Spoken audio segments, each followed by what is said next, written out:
The moment my 9-year-old son Lucas stood up in that packed courtroom and asked his father if he should tell everyone what he made him delete, you could have heard a pin drop.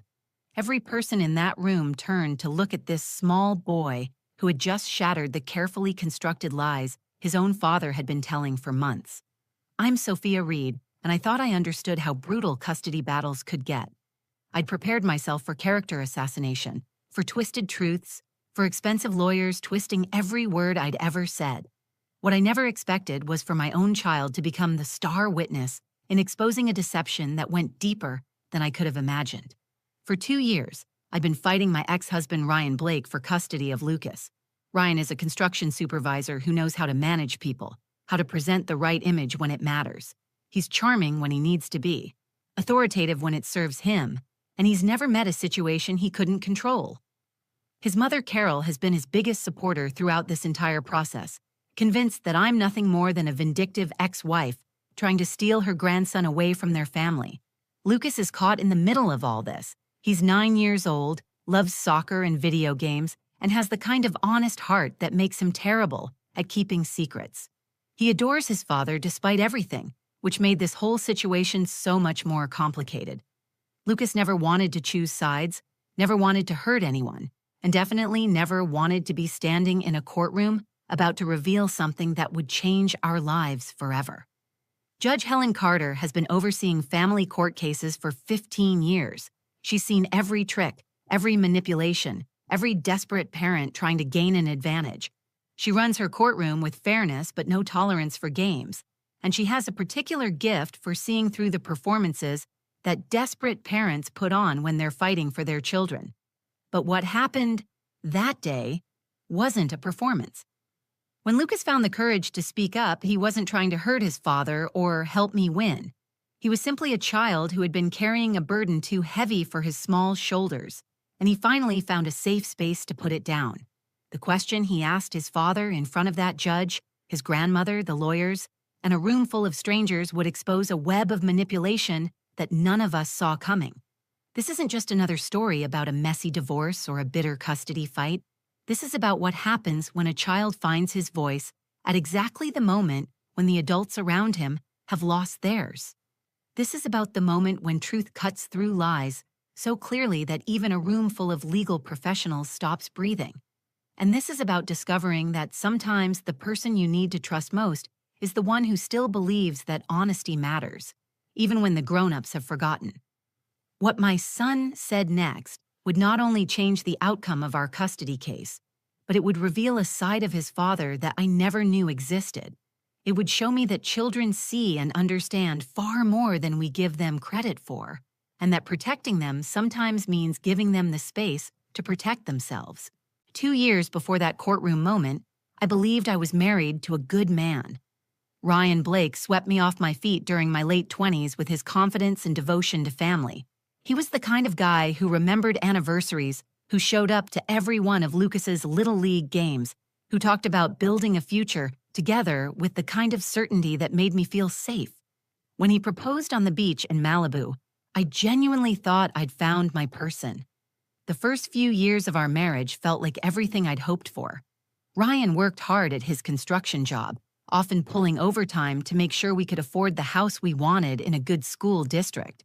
I was building my career in marketing, and he seemed genuinely proud of my success.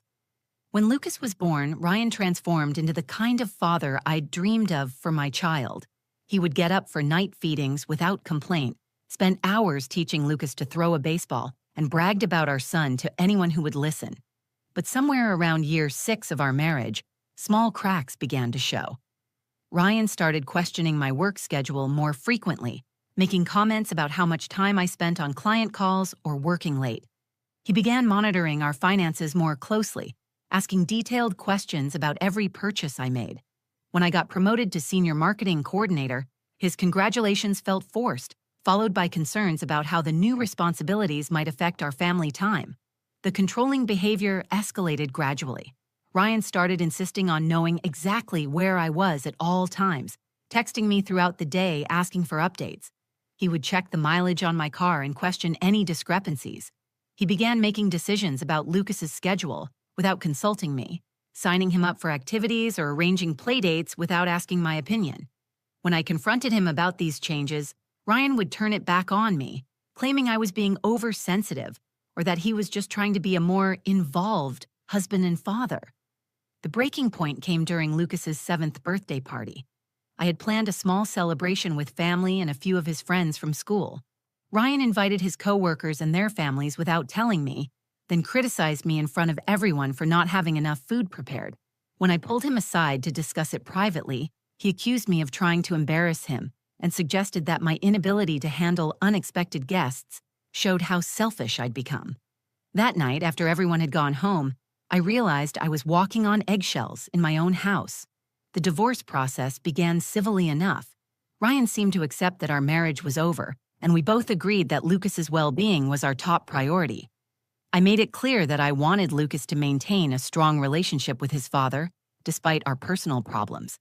I encouraged regular overnight visits, made sure Ryan was included in all school events and medical appointments, and even invited his family to Lucas's 8th birthday party, because I knew how much our son loved his grandmother Carol.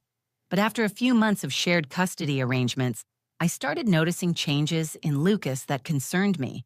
After spending weekends with his father, Lucas would come home quiet and withdrawn.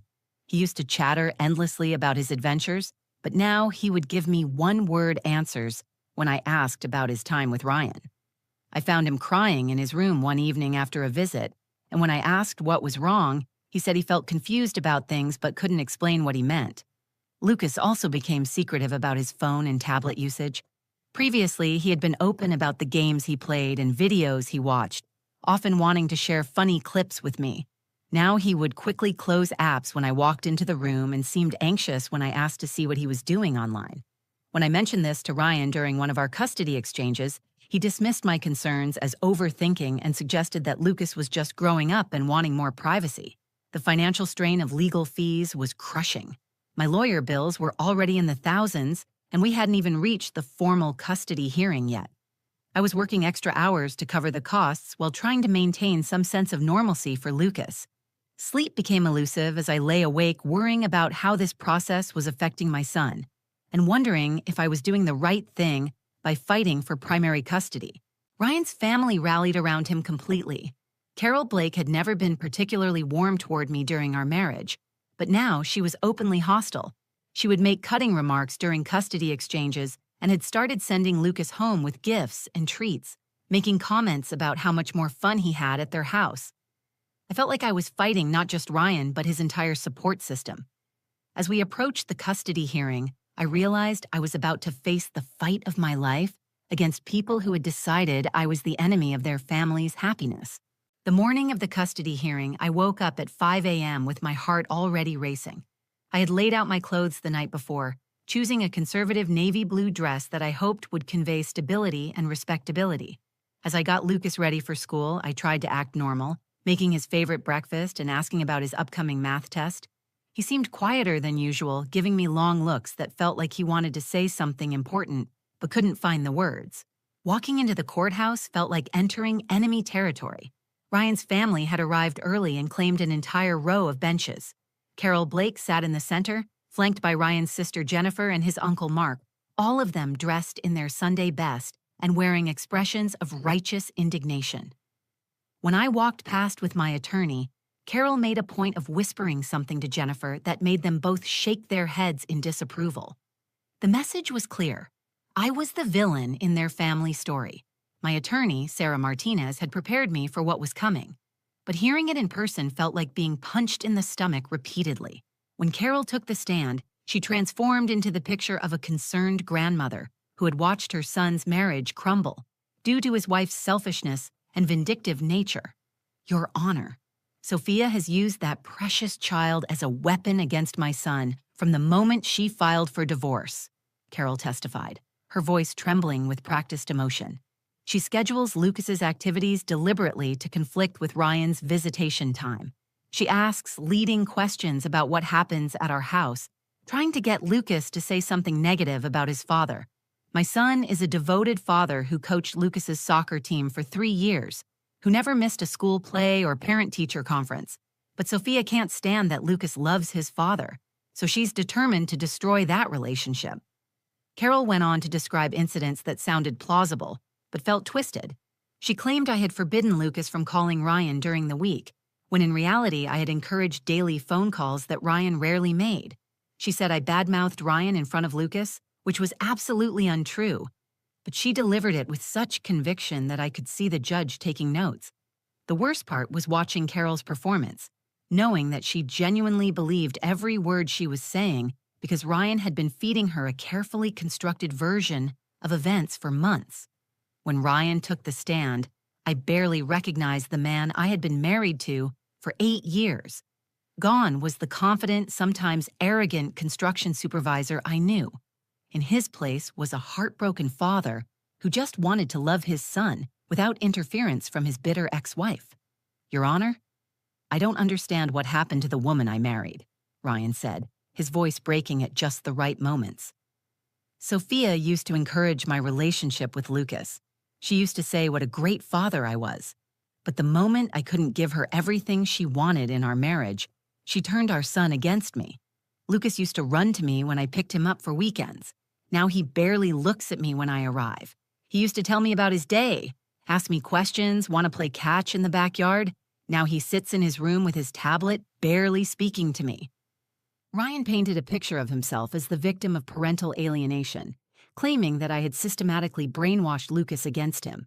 He described how Lucas had started asking strange questions about why Daddy made Mommy sad. Questions that Ryan insisted could only have come from my influence.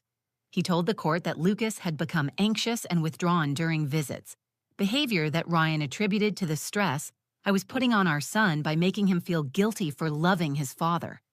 "She's poisoned his mind against me, Your Honor," Ryan continued, now with tears in his eyes that looked completely genuine. "My own son flinches when I try to hug him. He acts like he's afraid of me, and I know that's not coming from anything I've done. Sophia has made Lucas believe that loving his father means betraying his mother, and it's destroying all of us." The most devastating part of Ryan's testimony was how reasonable he sounded. He acknowledged that our marriage had problems, admitted that he wasn't perfect, and expressed his desire for Lucas to have a good relationship with both parents. He presented himself as the rational parent who just wanted what was best for everyone, while positioning me as the emotional, vindictive ex-wife who couldn't move on. Sitting there listening to these accusations, I felt completely powerless. Every instinct told me to jump up and defend myself, to point out the lies and contradictions, to tell the court about Ryan's increasingly controlling behavior that had driven me to file for divorce in the first place. But Sarah had coached me extensively about courtroom demeanor, warning me that any emotional outburst would validate their claims about my vindictive nature. So I sat in silence, watching my ex-husband and his mother systematically destroy my character, while presenting themselves as the true victims of our broken family. As I watched Ryan finish his testimony, painting himself as the devoted father being systematically destroyed by his vindictive ex-wife, I felt the overwhelming urge to stand up and scream the truth. My hands were clenched so tightly in my lap that my nails were digging into my palms, and I could feel my face burning with the injustice of it all. But Sarah Martinez, my attorney, had spent hours preparing me for exactly this moment. "Sophia, the most important thing you can do in that courtroom is stay calm," she had told me during our last preparation session. "Ryan and his family are counting on you to have an emotional outburst. They want you to look unstable, vindictive, exactly like they're claiming you are. Your silence will be more powerful than any defense you could give." So I made the hardest decision of my life. I chose to trust the process instead of my emotions. When Sarah stood up for cross-examination, I forced myself to breathe slowly and watch her methodically dismantle the carefully constructed narrative that Ryan's family had presented. Sarah started with Carol, asking seemingly innocent questions that revealed the cracks in her testimony. "Mrs. Blake, you mentioned that Sophia deliberately schedules activities to conflict with Ryan's visitation. Can you tell me the specific dates when this happened?" Carol fumbled through her answer, unable to provide concrete examples. Sarah pressed further. "You said Sophia asks Lucas leading questions about his time with his father. Were you present during these conversations?" Again, Carol had to admit she was relying on secondhand information from Ryan. With each question, Sarah exposed how much of Carol's testimony was based on assumptions and Ryan's version of events rather than first-hand knowledge. I watched Carol's confidence crumble as she realized she couldn't provide the specific details that would support her dramatic claims. When Sarah turned to cross-examine Ryan, I could see the first flickers of panic in his eyes.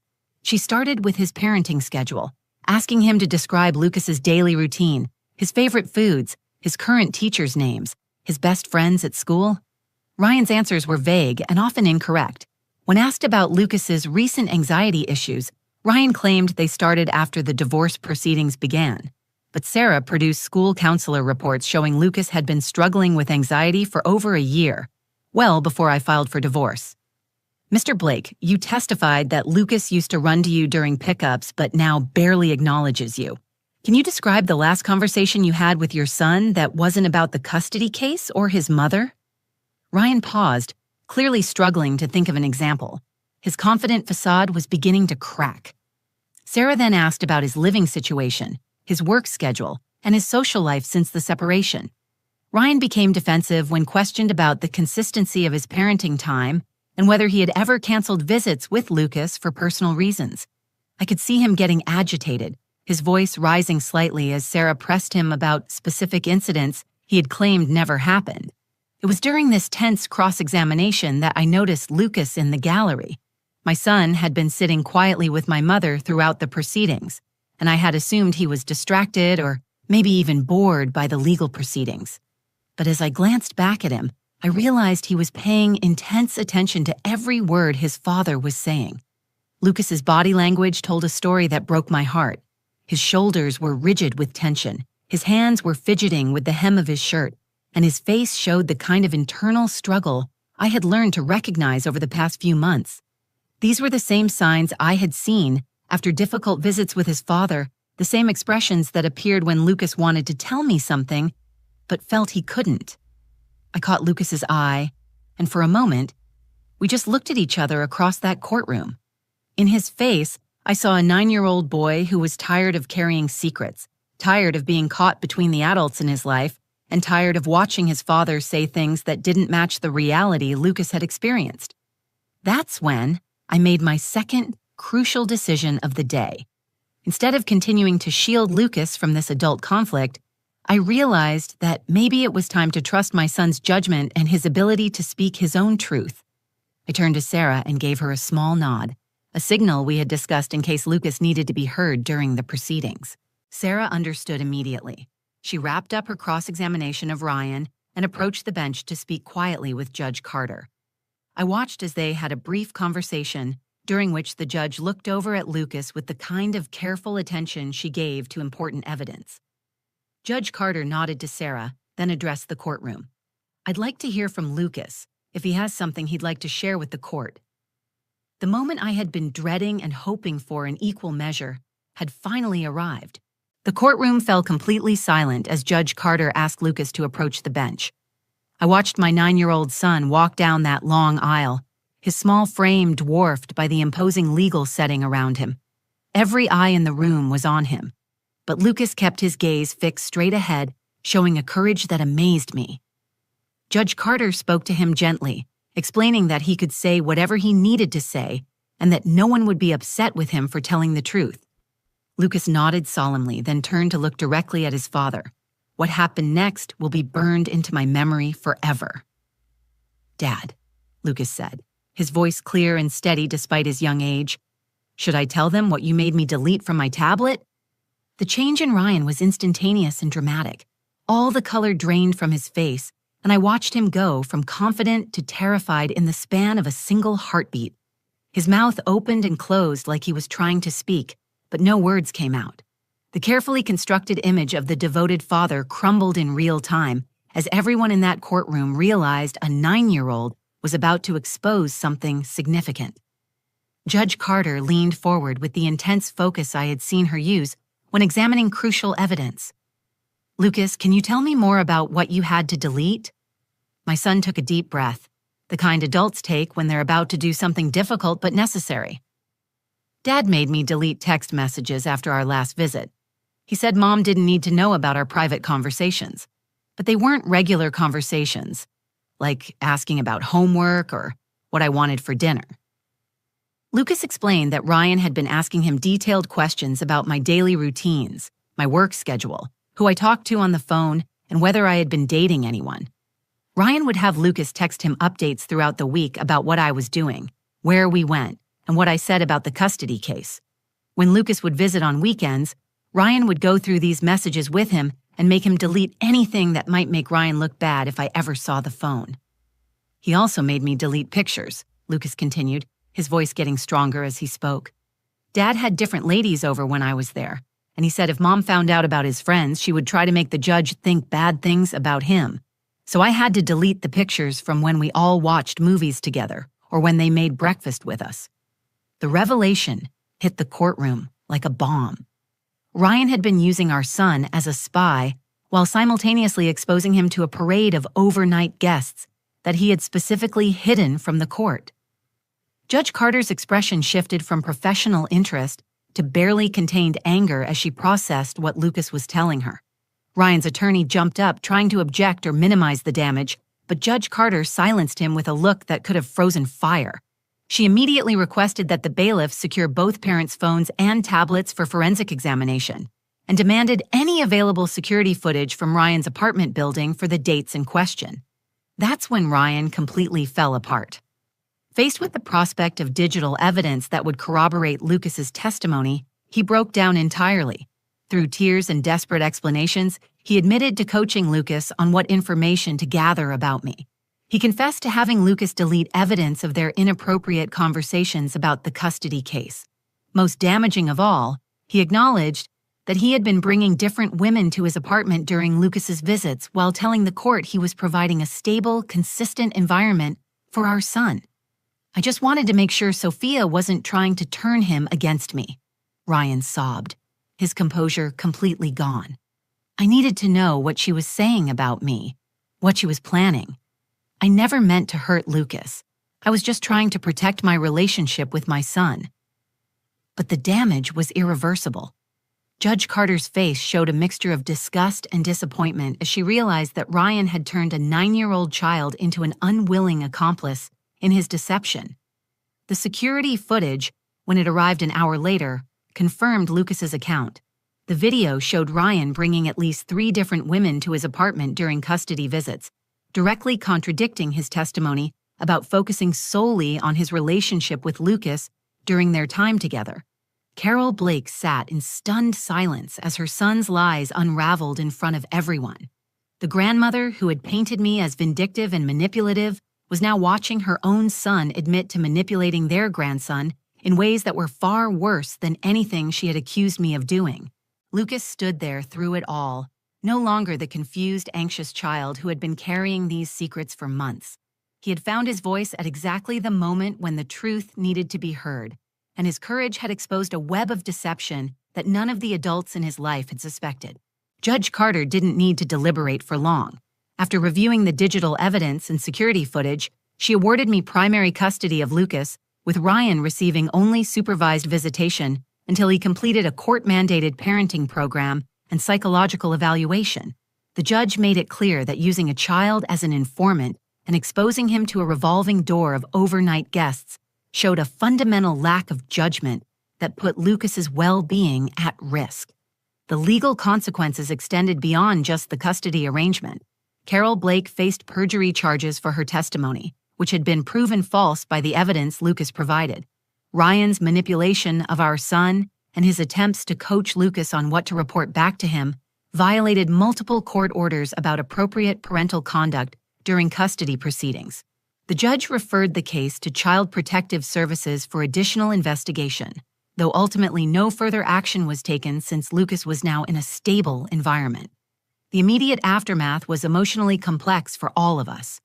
Lucas initially felt terrible about what had happened to his father, convinced that he had somehow caused Ryan's downfall by telling the truth. He came to me the night after the hearing with tears in his eyes, asking if he had done something wrong by speaking up in court. "Sweetheart, telling the truth is never wrong," I told him as we sat on his bed surrounded by his stuffed animals. "What your dad asked you to do wasn't fair to you. You're 9 years old. You should never have to keep secrets about adult problems, and you should never have to spy on your mom for anyone, even your dad.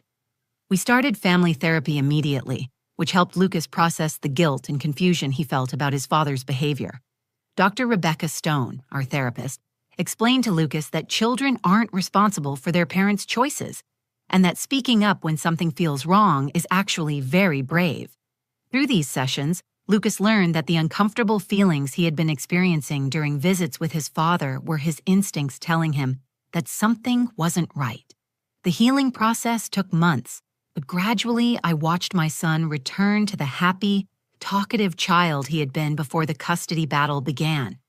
Lucas started sleeping better, his anxiety decreased significantly, and he began opening up about his experiences without fear of getting anyone in trouble. He even started talking about his father with more clarity, acknowledging that he loved Ryan while also understanding that his dad had made some very poor choices. Ryan's supervised visits initially were awkward and tense. He struggled to interact with Lucas without trying to gather information about me or justify his previous behavior. Over time, with the help of the court-appointed supervisor and his own therapy, Ryan began to rebuild a more appropriate relationship with our son.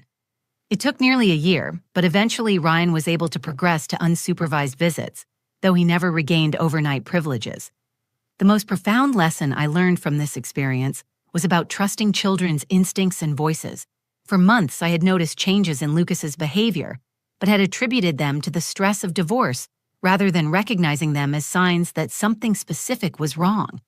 I had been so focused on protecting him from the adult conflict that I hadn't created space for him to tell me what he was actually experiencing. Lucas taught me that children are far more perceptive than we give them credit for.